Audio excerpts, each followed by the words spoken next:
Hello, my name is Kate Middleton. I have just received a letter from Emma Woodhouse.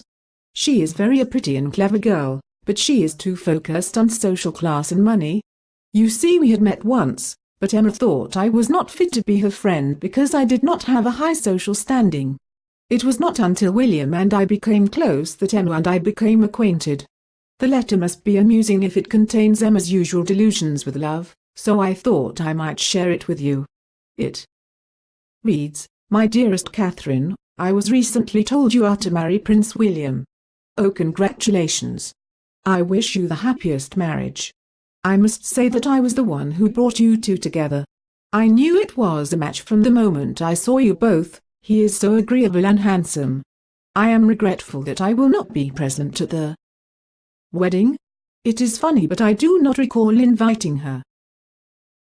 As you know, I am never one to miss a good event, especially in the company of such fine friends, but you see, I fear my poor father, in his old age, is not well enough to make the dreadfully long journey from Hartfield to London.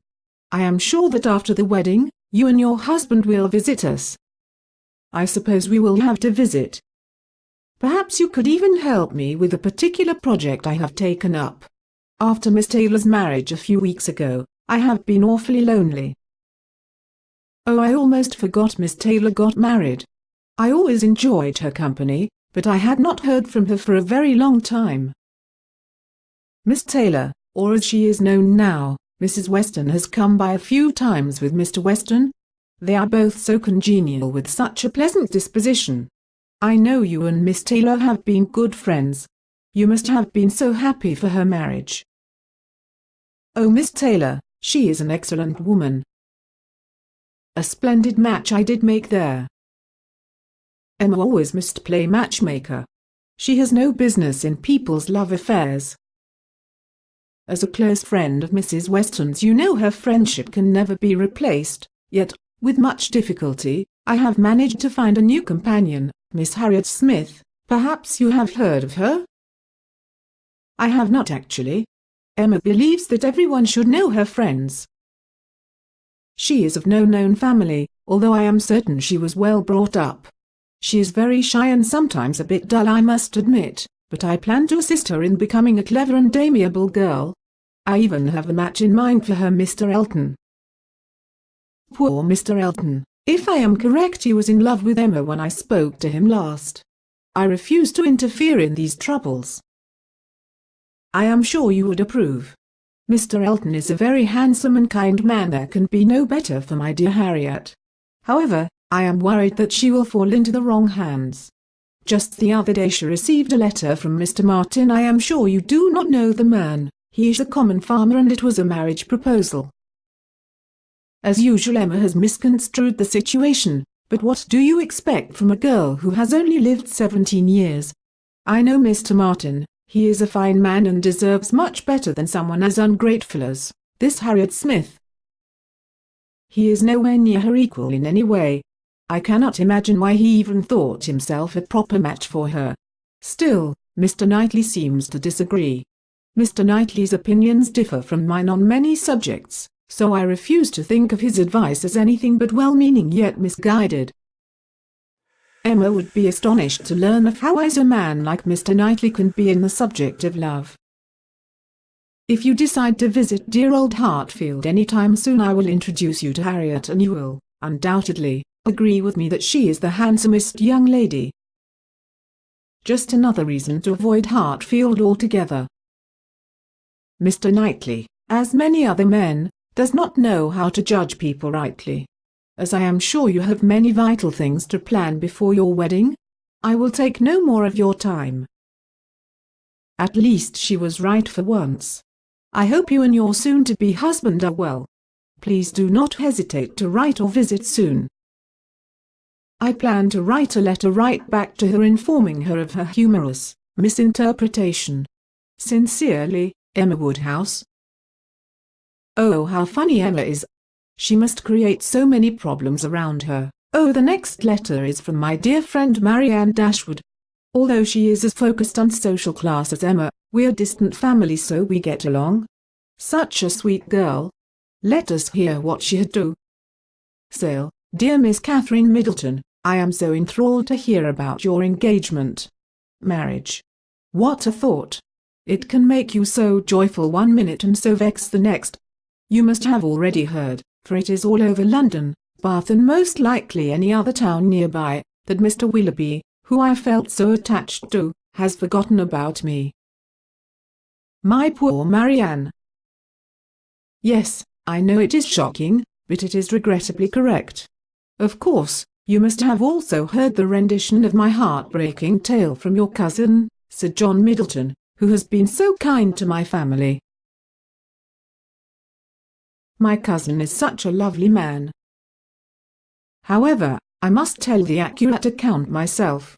When we first came to Barton, as your cousin so agreeably proposed, I was foolishly led to fall in love with Mr. Willoughby after an encounter outside of the cottage one afternoon.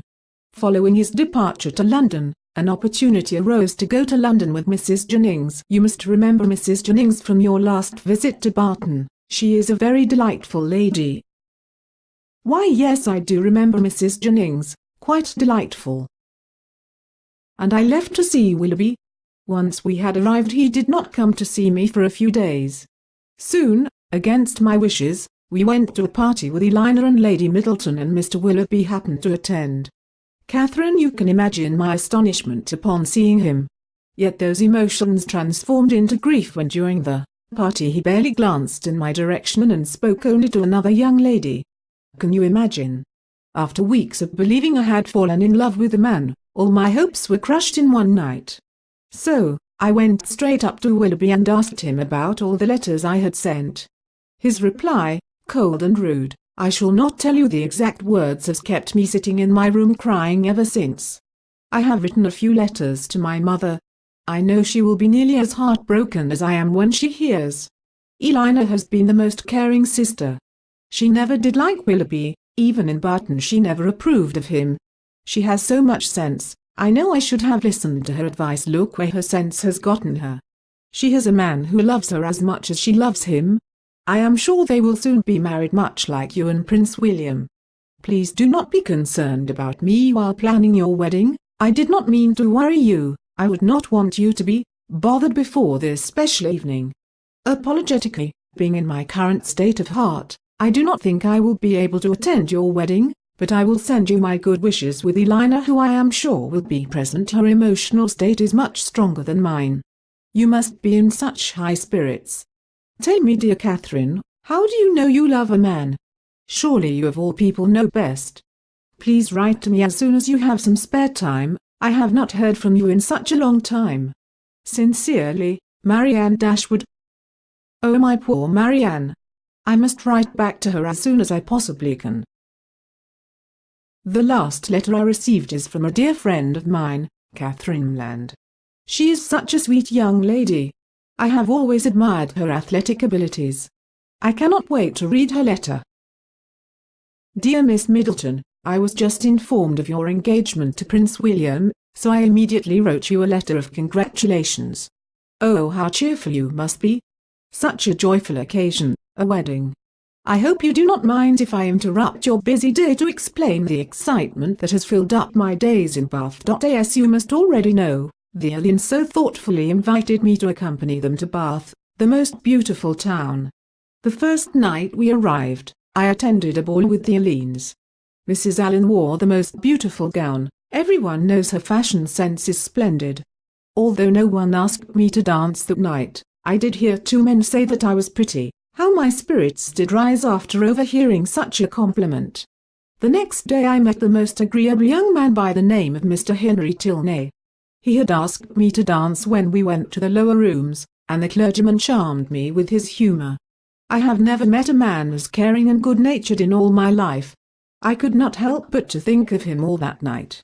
Soon after I met Miss Isabella Thorpe, and we have become great friends. She is a lovely lady. She knows so much about people and books. Just recently I have read The Mysteries of Udolpho, and I have been mystified by the plot and characters. I recommend you read it. You would love such a novel. I have already read it and I did not enjoy it. I have discussed many novels with Mr. Tilney, and I suppose, after spending much time with him, I may have fallen in love. How do you know if you have fallen in love? It certainly must depend on your parents and their approval. If only it was clearly written in a book, then I could know everything I needed to know. The other day I heard about a young woman by the name of Jane Austen who is writing about love. Perhaps I should pay her a visit. She lives not too far from where I am staying. For the moment, however, I will not take up more of your time with my petty problems. I wish I was able to attend to the wedding, but, as I do not think I can currently leave Bath, for it would be rude to leave Mrs. and Mr. Allen after they have been so kind to me, I do not think I will be able to be there. Best wishes. Sincerely, Catherine Land. I do not remember inviting any of these girls to my wedding. Why do they apologize? But my darling Catherine, you will know love one day. As will all 3 girls who wrote to me.